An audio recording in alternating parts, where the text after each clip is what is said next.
जय हिंद, जय भारत, जय छत्तीसगढ़। स्वागत है आप सभी का एजुकेशन हब में। पिछले कक्षा में महात्मा बुद्ध जी के बारे में, उनके जीवन परिचय के बारे में हमने पढ़ा था। उससे आगे आज पढ़ने वाले हैं। देखिए, महात्मा बुद्ध जो थे, उनके जो प्रिय शिष्य थे, उनके प्रिय शिष्यों का नाम था आनंद व उपाली। दो इनके प्रिय शिष्य थे, आनंद व उपाली।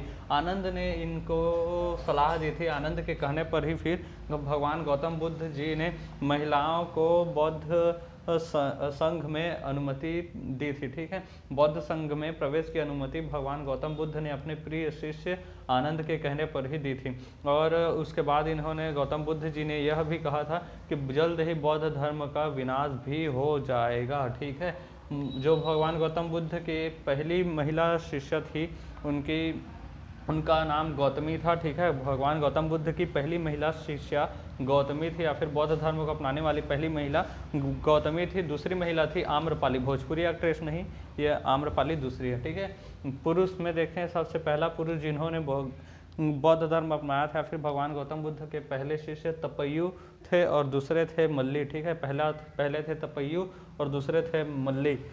मेरे उपदेश को अंधविश्वासों के रूप में न ले, बल्कि तर्कों के आधार पर इन्हें अपनाएं, यह कहा था भगवान गौतम बुद्ध ने। ठीक है, मेरे उपदेशों को अंधविश्वासों के रूप में न लें, मतलब कहीं में न लें, किसी के कही सुनी बातों पर अंधविश्वास के रूप में न लें, बल्कि तर्कों के रूप से अपना विवेक लगाकर सोचिए और उसके पश्चात फिर बौद्ध धर्म को अपनाइए, यह कहा था भगवान गौतम बुद्ध जी ने। ठीक है, भगवान गौतम बुद्ध ने 4 वचन कहे थे, 4 सच्ची बातें कही थी, 4 सत्य वचन बताए थे कि संसार जो है दुखों से भरा हुआ है।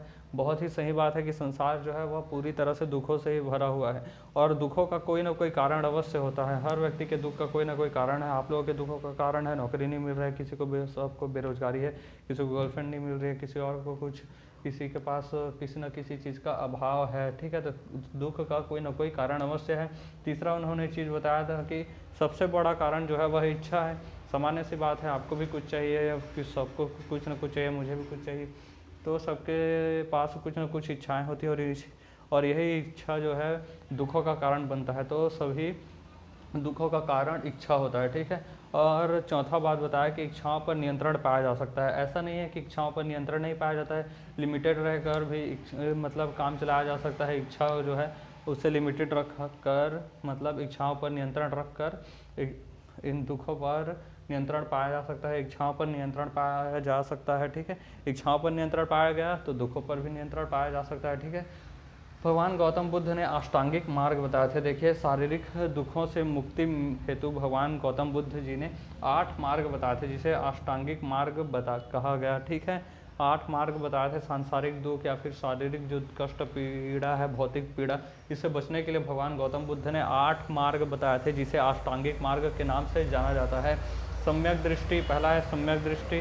तो इसके 8 को देख लेते हैं। सम्यक दृष्टि, सम्यक संकल्प, सम्यक वाणी है, सम्यक कर्मांत है, सम्यक आजीव, सम्यक व्यायाम है, सम्यक स्मृति है और सम्यक समाधि। ये 8 प्रकार के हैं। इसे आप लोग एक ही श्वास में रट लीजिएगा, याद कर लीजिएगा। ठीक है, सम्यक दृष्टि जो है, सम्यक दृष्टि का अर्थ है कि सत्य का वास्तविक ज्ञान, सभी के प्रति समान दृष्टि रखना है। ठीक है, राइट विजन, एकदम मतलब अच्छा, मतलब सबके प्रति मतलब व्यवहार ज्ञान रखना है। ठीक है, किसी भी चीज़ को मतलब बिना सोचे समझे, उसकी वास्तविकता के ज्ञान के बिना कुछ भी चीज़ का निर्णय नहीं लेना है। यह है सत्य का वास्तविक ज्ञान, इसे कहा जाता है सम्यक दृष्टि। दूसरा है सम्यक संकल्प, अप्रिय वचनों का त्याग। संकल्प लें कि जो अप्रिय वचन है उनका त्याग कर देंगे, जो दूसरों को अच्छा ना लगे, जो तुमको हो पसंद वही बात कहेंगे, जो दिन को कहो रात तो रात कहेंगे, ऐसा ही टाइप का यहाँ पर कहा गया है। सम्यक संकल्प की अप्रिय वचनों का त्याग। सम्यक वाणी, ठीक है, आसक्ति, द्वेष, हिंसा से मुक्त विचार। ऐसी वाणी बोलिए मन का आपा खोए, औरन को शीतल करे आपहु शीतल होए। तो आसक्ति, द्वेष, हिंसा से मुक्त विचार होना चाहिए। ऐसा वचन बोलना है कि मन का आपा खोए, एकदम ये नहीं कि मन का आपा ही खो जाए, ये टाइप से नहीं करना है। ठीक है, तो आसक्ति, द्वेष, हिंसा से मुक्त विचार हो, ऐसे वाणी शब्दों का प्रयोग करना है। सम्यक कर्मांत, कर्मांत का मतलब है एक्शन, आपकी क्रियाओं से है। दान, दया, सत्य, अहिंसा, सत्कर्मों का अनुसरण करना चाहिए। ठीक है, दान धर्म करने की बातें की गई है, सत्य अहिंसा का अनुकरण करने की भी यहाँ पर बातें की गई है। चौथा है यहाँ पर सम्यक, पांचवा है यहाँ पर सम्यक आजीव।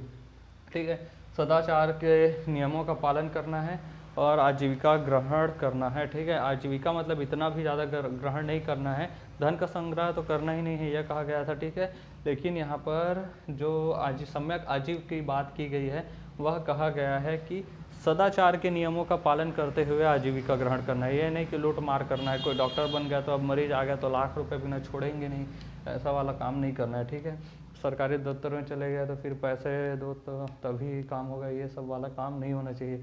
सदाचार के नियमों का पालन करते हुए आप लोगों को आजीविका ग्रहण करनी है। सम्यक व्यायाम, विवेकपूर्ण प्रयत्न। देखिए, सम्यक व्यायाम से यहाँ पर तात्पर्य है कि योग व्यायाम से ही केवल तात्पर्य नहीं है, यहाँ पर है कि जो विवेकपूर्ण प्रयत्नों से है। ठीक है, किस प्रकार से, तो देखिए जैसे कि कोई भी व्यक्ति कोई काम को कर रहा है तो सिर्फ मजदूरों को इंस्ट्रक्शन दे दिया गया है और उसके बाद वो सिर्फ काम कर रहे हैं, उसमें अपना दिमाग नहीं लगा रहे हैं, तो ये काम नहीं करना है।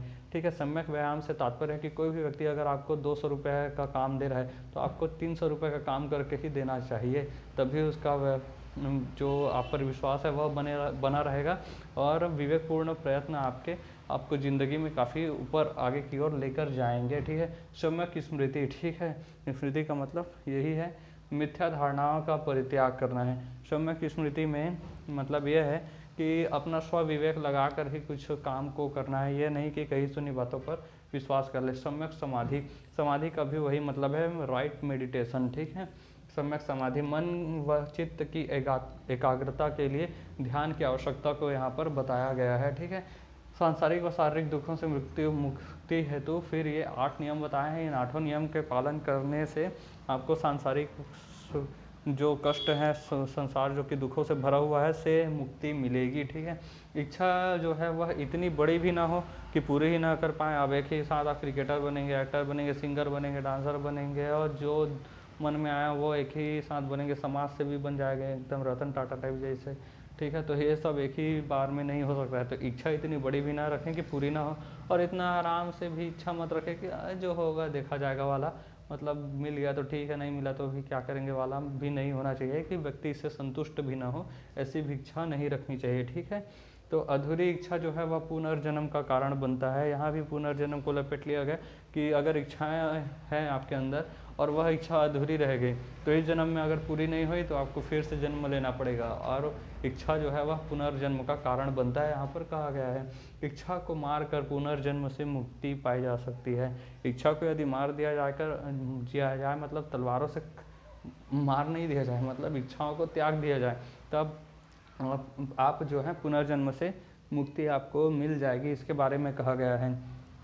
ठीक है, पुनर्जन्म से मुक्ति या छुटकारा जो है उसे इस भाषा में मोक्ष कहा जाता है। ठीक है, क्या कहा जाता है? मोक्ष कहा जाता है। इन्होंने जो अपने उपदेश दिए हैं सब कुछ पाली भाषा में ही दिए हैं। ठीक है, इस बात का आप लोग ध्यान रखेंगे, सभी क्लासों का रिवीजन करते रहिएगा। ठीक है, मिलेंगे नेक्स्ट क्लास में। इसमें नेक्स्ट क्लास में हम लोग और इसके आगे पढ़ेंगे। ठीक है, और तब तक के लिए जय हिंद, वंदे मातरम। रिवीजन करते रहिएगा।